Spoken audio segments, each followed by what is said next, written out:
આજે તો રાતના 12 વાગે અચાનક અમે પહોંચી ગયા ધોળાના સ્ટેશનમાં. કેવા બધા થેલા લઈ લઈને બેહી ગયા છે, ખબર નહીં ક્યાં જવાનું થાય. પછી તો ટ્રેન પણ આવી ગઈ ને અમે બધા દોડીને ચડી ગયા ટ્રેનમાં. આજે તો અમારે સવારનો નાસ્તો છે ટ્રેનમાં. તો આ કઈક સણા 100 ગ્રામ જેવું લીધું છે ને અમે બધા બહ બાટે બોલાવા મળ્યા છે. આ કઈક સ્ટેશન આવ્યું છે, ખબર નહીં ક્યાંનું સ્ટેશન હોય. આપડે તો ખંભે થેલા નાખીને હાલવા મળ્યા. પછી તો બે બધા રિક્ષામાં જાણે બકરા ભર્યા હોય એમ.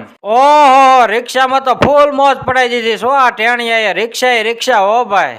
લે આપડે તો અચાનક પહોંચી ગયા દેવભૂમિ દ્વારકામાં. લટર પટર.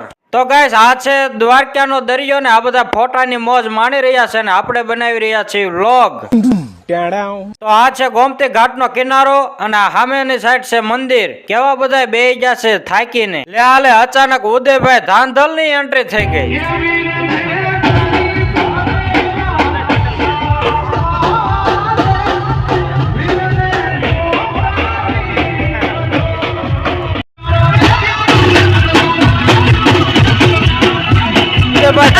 ફૂલ મોજ કરી દીધી અમને પણ ને સાથે સાથે આ બધા ટેણિયાઓને પણ. ગાઈસ, આવા નવા વિડીયો જોવા માટે મારી યુટ્યુબ ચેનલને લાઈક, શેર અને સબસ્ક્રાઇબ કરવાનું ભૂલતા જ નહીં.